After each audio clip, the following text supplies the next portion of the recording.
Hey everyone, welcome to the KE Report, another daily editorial. And today, Friday, April 11th, chatting with Joel Elconin, co-host of the PreMarket Prep show. Also, check out the Stock Trader Network, which I will post a link to below.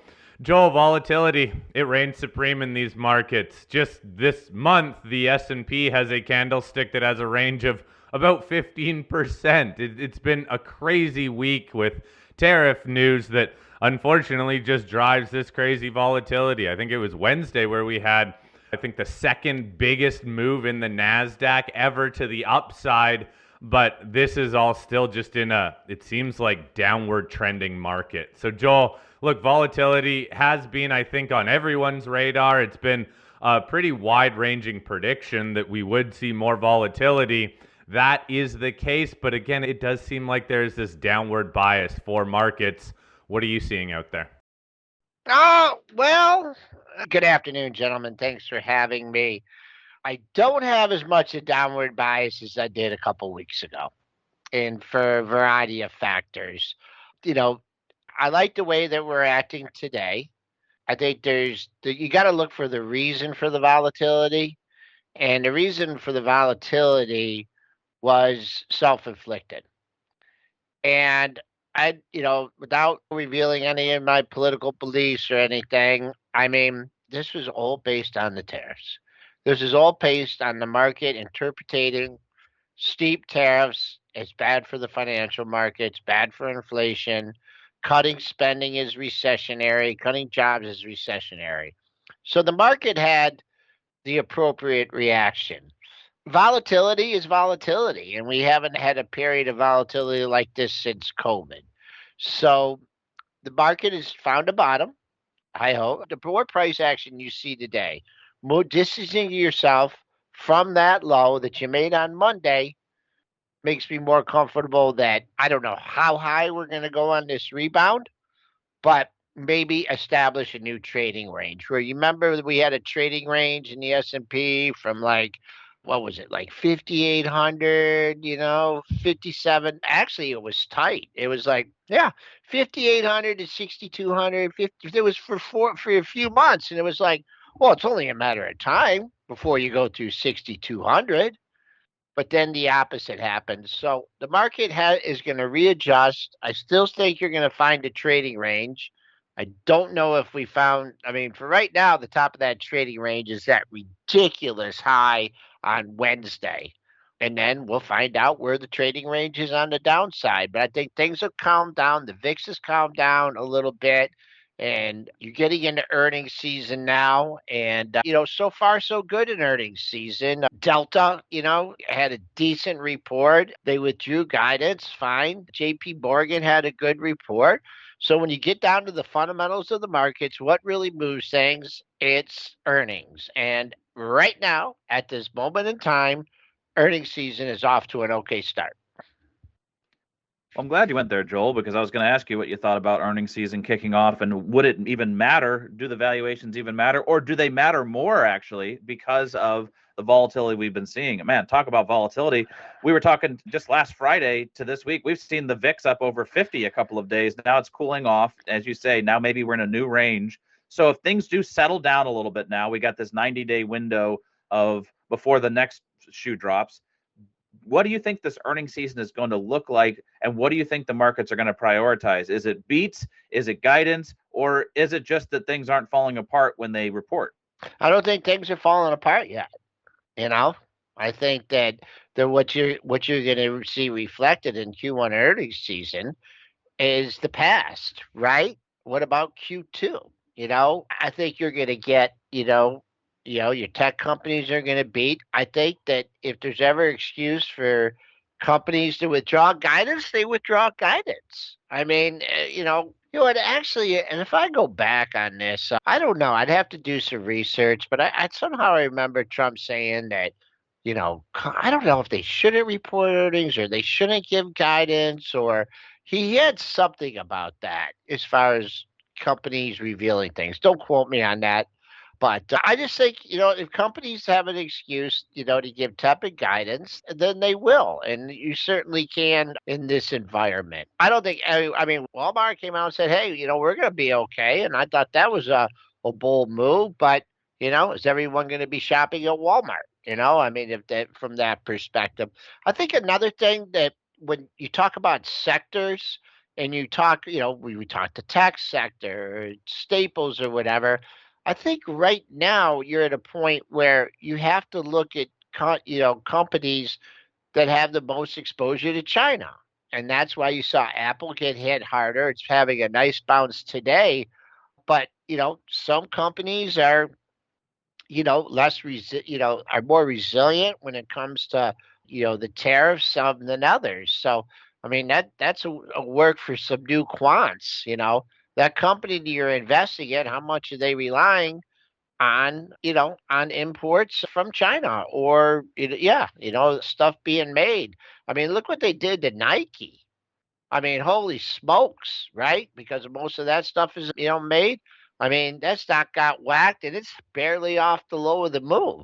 So I think that's what you got to do. You got to drill down and figure out, the companies that have the exposure and how much that exposure and how much is going to be going forward.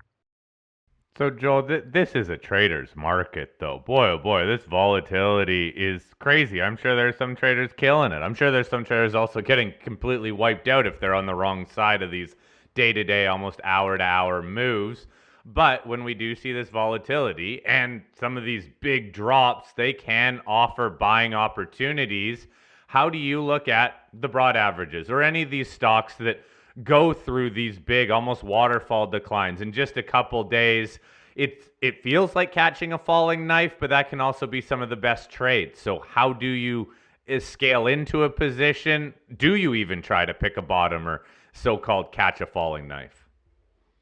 What kind of time frame are you talking about? Let's go shorter time frame. You're a trader. The Stock Trader Network's Yeah, about trades. I've gotten my head cut off a few times, trying to pick a bottom and pick a top. So I think it all depends, what instrument you're trading, the golden rule, not adding the losing positions. I definitely broke that a few times this week and was punished for it. So I think when the volatility gets like this, I'm at the point where if you can't control your risk and you can't, do trades within, whatever your stop parameters, then you got to pull back. And I'm not going to risk 20, 30, 40 points on an S&P trade where that's what you have to do. I mean, you can't be, unless you just take a big lot, a 5 lot, and then you scale out of it quickly. But these markets are moving so fast and are so subject to headlines that I really feel that, I'm more of a technical trader, right? And a field trader. So the fact that I just don't sit staring at headlines I think if you're trying to do this and you're just being a technical trader and you're not paying attention to headlines, then you have no chance at all because that's what's moving the markets. Tweets, and you know what? I'm not happy about it. I don't think it's good for the markets to be influenced by tweets and, statements coming out of Washington, D.C. To me, it kind of bastardizes the markets. And to me, it's a little bit depressing. So, yeah, I wish I could have, handsomely from it. But I think if you're short-term day trading and you're trying to scalp stocks and futures or whatever, you better have all your Twitter feeds up, all your news feeds up, what's coming out of Truth Social, and that's really the only way you're going to have a competitive advantage. Like right now, you could be trading. We're up 64 handles in the S&P, and if Trump comes out and says the 90 days is off, the S&Ps will drop 200 points straight. And it looks like a nice up day, a nice trending up day. That's what could happen. That is the kind of market environment that we're in. And maybe we're settling down today a little bit. But now from a longer term perspective, I talked with Shad, he was worried about the valuations. He says, okay, I don't like the valuations in the market. Well, then get your shopping list. If you have your shopping list out, then on days that, and actually my partner did it, very well. I mean, he's owned a position in Nvidia for a long time, and he sold most of it, but he kept a little bit of a position. When it came down under $90, he bought some more. It just like in the throngs of the market declining, because that he had told himself, I want to get some Nvidia at 90. And he actually ended up getting it, I think, at like 87, 88. But you know what? And that was the same day, like that rally that we had on Wednesday. That's not a good rally. That's just not a healthy rally for the markets. And so that stuff, even though he had bought it in his long-term account, at the end of the day, he was like, I'm out. I'm out on this. This is a 20% trade. I can't, and some other things that he bought from a short-term opportunity. So have your shopping list ready. And if you get, and if you get lucky and you get an outside gain on it, then I think you got to take it. If you take a shot on something and it doesn't work for you right away, it is something that you're sticking with. Like I wouldn't if I was trying, I wouldn't try and pick a bottom in Nike right now. I mean, that thing's barely bounced off its lows. I mean, it's got a whatever. Someone's stepping up here at this 53 area, 52.5 area. But I mean, look how much the market's rebounded. It's still off, it's still barely off its low of the move. If you're intermediate swing trader, that's another thing. Get your targets, get your risk reward ratios in there, and stick to them. I hope that helps. It does help, and you must be a telepathic, because I was actually going to follow up on Nike and ask you, would you try to bottom fish a stock like that's seen such a big pull? I mean, this thing was at $95 just a couple months ago, and now it's been almost chopped in half. There's a lot of stocks that have gone like that, and you mentioned your partner Dennis, wanting to have a target in mind for Nvidia. Should people have technical levels in mind for pullbacks that they've worked out in a non-emotional state ahead of time, and then have limit orders down there waiting for it? Or how do you play bottom fishing if you want to do, let's say, a position trade over 3 months or 6 months? How would you play getting into some of these stocks that have really corrected? It wouldn't be Nike. Yeah. I mean, this stock has been in a downtrend since late 2021, when it made its all-time high. I'm going to use monthly levels, and wait for the spots that come in the monthly levels. Now, I don't know. Actually, I didn't look at it. Nvidia, I mean, that undercut actually, and now I know why he picked 90. It had a June low last year at 90.69, right? So his area of interest was 90. Well, in the throngs of the trading, it went to 86.62. How long was it 88.62? How much volume traded at 88.62? If you're a major institution and you want to buy 500,000 shares at under 90, I don't even know, because these markets, I don't know how quickly it rebounded there and how much volume.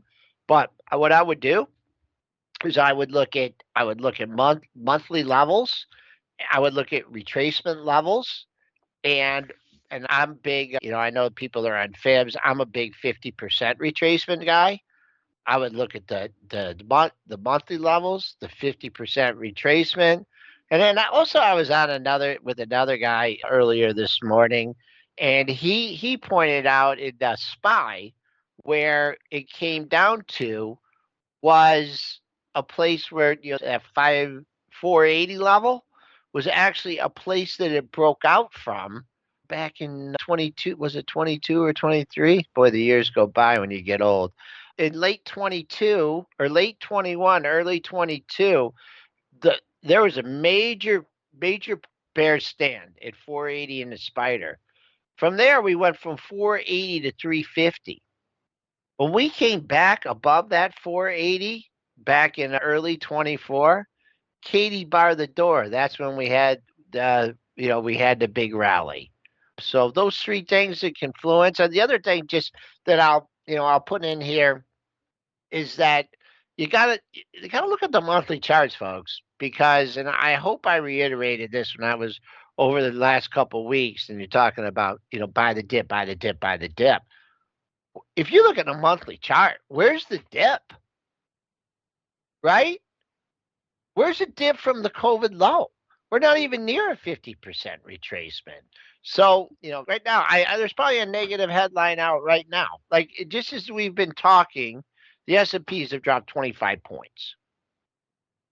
So play the ranges, sell the pops, buy the dips, have your shopping, your shopping list ready, and have the levels ready, and be prepared to pull the trigger if and when those issues get to those levels.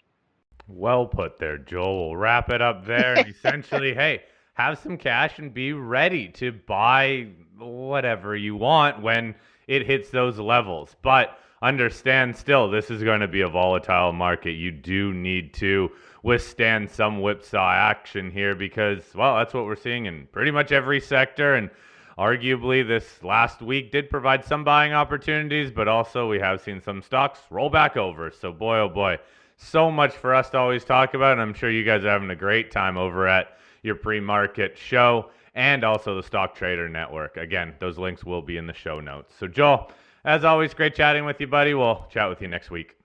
Okay, thank you, guys.